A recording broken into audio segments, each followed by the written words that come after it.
Bonjour les amis. Alors on va commencer une nouvelle saison ensemble, j'espère les amis, et tout va bien se passer. Pour l'instant, jardin, à part des poireaux, à part un petit peu de chicorée et de persil, il y a un petit peu de fraises qu'on a repiquées. Là vous voyez, il y a plus de 1 mois et demi. Autrement il n'y a plus rien les amis, même la serre est débâchée.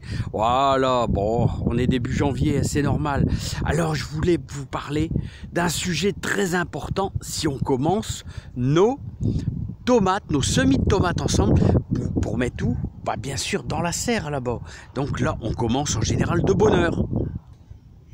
Alors les amis, je voulais vous parler des erreurs à éviter quand on fait des semis, les erreurs à éviter. Alors, je voulais vraiment préciser pour tous les amis qui vont commencer avec moi, les semis de tomates, la première semaine de janvier. Alors, surtout, prenez ça au sérieux au niveau de votre terreau. C'est une des choses les plus importantes, le terreau. Alors, je vais utiliser, vous voyez, du terreau de semis. Mais pourquoi? Alors, vous allez vous dire, bon allez, je vais faire comme Philippe, je vais commencer mes tomates de très bonne heure. Et pourquoi je fais ça de très bonne heure? C'est parce que j'ai une serre. Si vous n'avez pas de serre, attendez le mois de mars, surtout. Hein. Mais l'erreur à éviter en premier, c'est de prendre un terreau de réempotage. Le terreau de réempotage en général, il y a un petit peu d'engrais et en plus il est beaucoup plus compact. Il y a des morceaux dedans, donc il est plus épais et donc vos graines auront du mal à percer.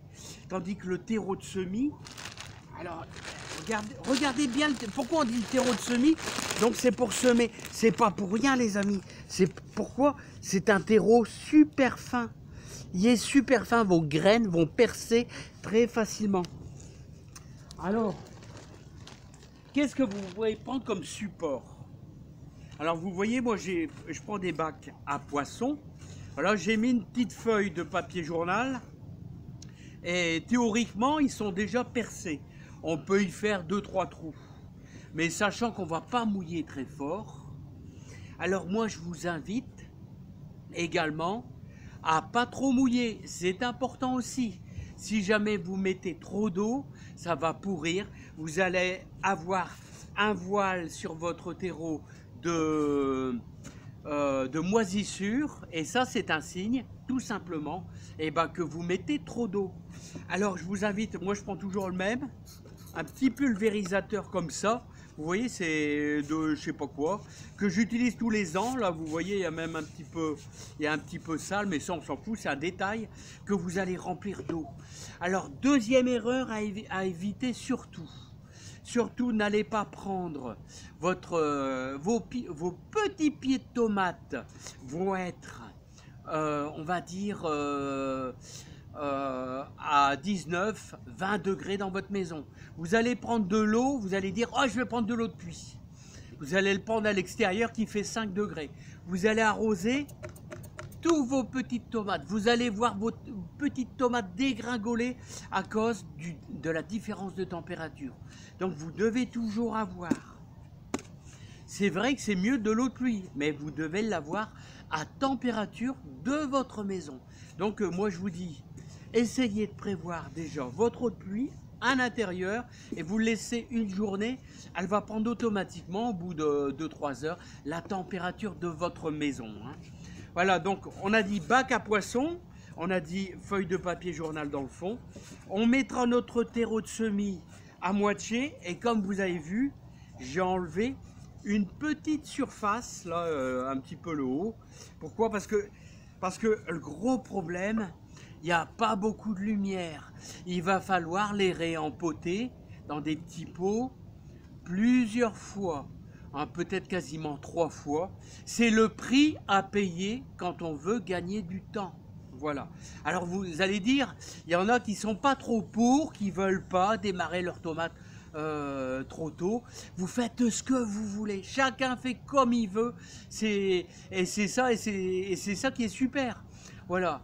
hein, c'est sûr qu'il va falloir les bichonner, il va falloir comprendre pourquoi il y en a qui vont mourir, il y en a toujours 2-3 qui meurent dans un coin, on ne sait pas pourquoi, et bien ça il y a toujours, donc on en fait toujours un peu plus.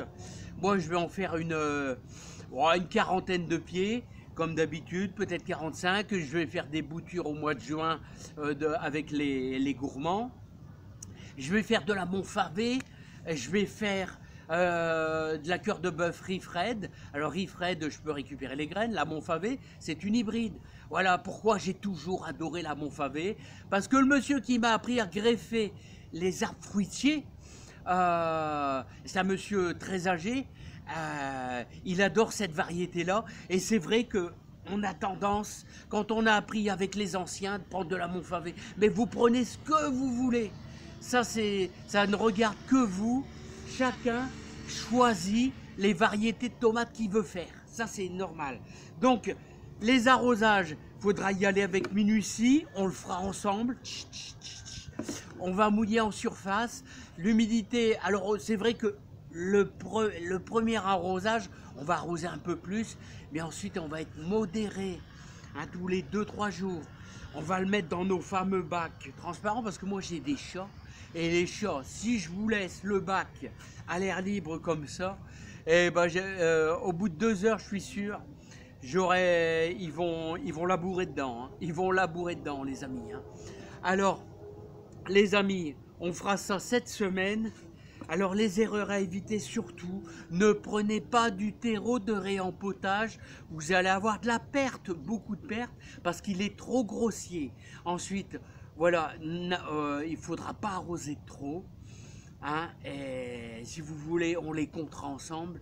Mais d'ailleurs, je vais mettre cette vidéo, bien sûr, avant de faire le semis. On le fera ensemble cette semaine. Alors, vous aurez comme ça l'occasion, ces prochains jours, d'aller chercher vos graines. Alors, si je fais le semis, par exemple, on va dire mardi, n'ayez crainte, si vous faites votre semis le mercredi, on sera dans les temps, on sera quasiment en même temps. Donc il n'y a pas de problème. Mais surtout, si vous faites votre semis, il faut avoir une serre. Parce qu'il va falloir les bichonner, ils vont filer. C'est-à-dire, ils vont monter à 2-3 cm, il faudra les réempoter. Pourquoi? Parce qu'il va manquer de la lumière. C'est vrai qu'il y en a qui utilisent des lampes, LED, tout ça. Ça regarde que ceux qui ont envie de faire ça. Ils peuvent acheter des lampes comment on appelle ça, à UV, soleil. Chacun fait comme il veut. Voilà, c'est ça qui est bien dans le jardinage. Dans son coin, on est là, on s'entraide, mais chacun fera un petit peu à sa façon. Moi, j'essaye de vous donner des conseils pour que vous essayiez pour essayer que vous ayez de la réussite. Donc surtout, prenez du terreau de semis super fin. Voilà, je vous le fais voir, c'est super fin. Voilà, n'importe quelle marque, la marque, on s'en fout. Et surtout, moi, comme je vous dis, je vais prendre, comme chaque année, des bacs à pichons. Mais vous n'êtes pas obligé de prendre des bacs à pichons. Hein. Vous pouvez prendre des bacs de n'importe quoi, un cajot, n'importe quoi. On s'en fout. C'est le container. Il faut que l'humidité puisse s'échapper aussi en faisant des petits trous. Hein. Mais voilà, moi, je prends un bac à pichons parce que ça va bien, les bacs à pichons. Voilà. Allez, les amis, je vous adore tous. Hein. Je donne le maximum de renseignements. Hein. Voilà. Et à l'avance... Voilà, pour que y en a qui se gourrent pas. Hein, voilà, qui se gourrent pas. On est entre nous, les amis. Allez, je vous adore et je vous dis à bientôt. Allez, bye bye. Je crois que j'ai rien oublié, les amis.